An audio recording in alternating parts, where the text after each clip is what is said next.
Nuclear war, क्या ये शब्द सुनते ही आपके दिमाग में भी ढेर सारे सवाल उठते हैं? तो ये वीडियो आपके लिए है। देखिए, मैं आपको एक एक करके सारी चीज़ों को सिक्वेंशियली बहुत अच्छे से समझाता हूँ। सबसे पहला, न्यूक्लियर वॉर ऐसी वॉर होती है जिसमें न्यूक्लियर वेपन्स का यूज़ किया जाता है, यानी एटॉमिक एनर्जी का यूज़ किया जाता है मास डिस्ट्रक्शन के लिए।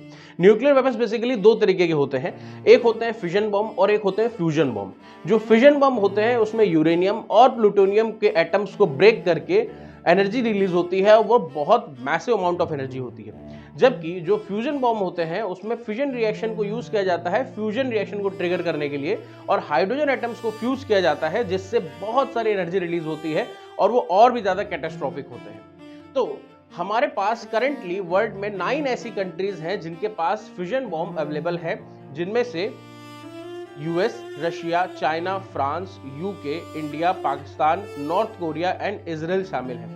इनमें से भी जो नॉर्थ कोरिया और इजराइल हैं, इन्होंने अभी तक अपने न्यूक्लियर वेपन को डिक्लेयर नहीं किया है कि हमारे पास कितने वेपन हैं, कैसे हैं, क्या नहीं।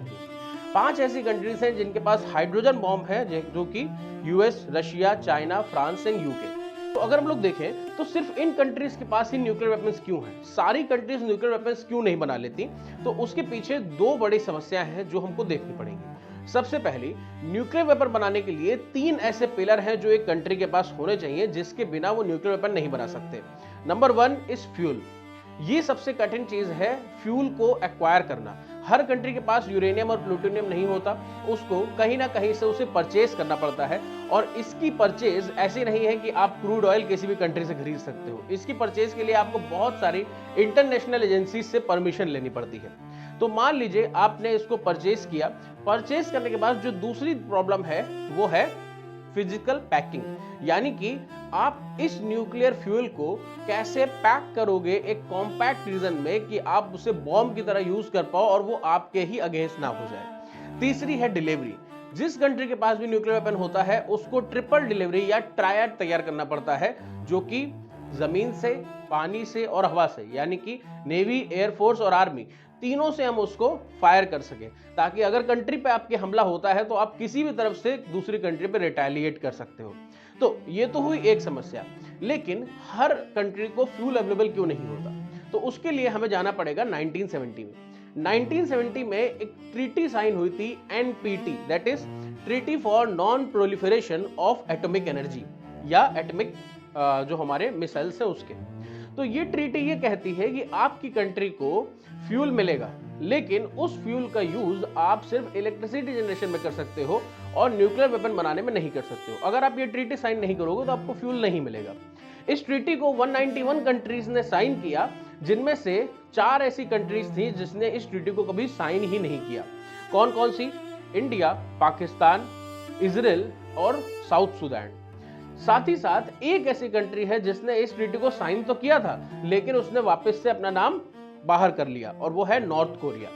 तो होता क्या है कि आप कहोगे चलो हमने ट्रीटी साइन कर ली, हम बना लेंगे, क्या दिक्कत है? ऐसा नहीं है। अगर आपने ट्रीटी साइन की है और आपको फ्यूल मिल रहा है एटॉमिक एनर्जी से इलेक्ट्रिसिटी बनाने के लिए, तो एक इंटरनेशनल एजेंसी है, इंटरनेशनल एटॉमिक एनर्जी एजेंसी यानी IEAE, जो कि ये ध्यान रखती है कि अगर आपको फ्यूल मिला है तो उस फ्यूल का आप यूज सिर्फ और सिर्फ इलेक्ट्रिसिटी जनरेशन में करो, ना कि न्यूक्लियर वेपन जनरेशन में। अब आप ये कहोगे कि हम अगर छुप के कर लेंगे तो क्या पता चलेगा? ऐसा नहीं है। अगर आप एनपीटी साइन करते हो तो इस एजेंसी को कंप्लीट राइट मिलते हैं कि वो किसी भी वक्त अचानक से रेड डाल सकते हैं आपकी न्यूक्लियर फैसिलिटीज पे। और जब आप न्यूक्लियर फैसिलिटीज पे एटॉमिक एनर्जी का यूज कर रहे होते हो तो कुछ ऐसी चीजें हैं जो कि बहुत इजीली ट्रेसेबल होती हैं। फॉर एग्जांपल, अगर आप इलेक्ट्रिसिटी जनरेट कर रहे हो तो आपको यूरेनियम सिर्फ 3% अगर आप उसको रिफाइन करते हो तब भी काम हो जाता है, लेकिन अगर आप बॉम्ब बना रहे हो तो आपको 90% रिफाइन करना पड़ेगा यूरेनियम के हैवी आइसोटोप को।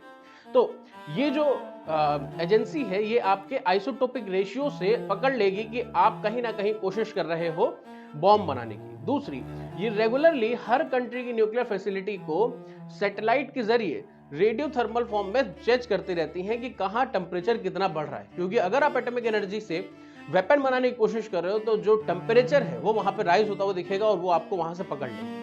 एक बार अगर आपने एनपीटी साइन कर रखी है और आपने किसी भी तरीके से कोशिश की बॉम्ब बनाने की, तो आपकी कंट्री के ऊपर पूरी दुनिया से ढेर सारे ऐसे चार्जेस लगाए जाएंगे कि आपको कुछ और खरीदने को नहीं मिलेगा, सारी ट्रेड से आपको बाहर कर दिया जाएगा, हर तरीके से आपके ऊपर एलिगेशन लगाए जाएंगे और हो सकता है कि आसपास की कंट्री आपके ऊपर हमला भी बोल दे, जो कि ईरान के साथ अभी चल ही रहा है, हम सब लोग देख रहे हैं, वो उसी का नतीजा है।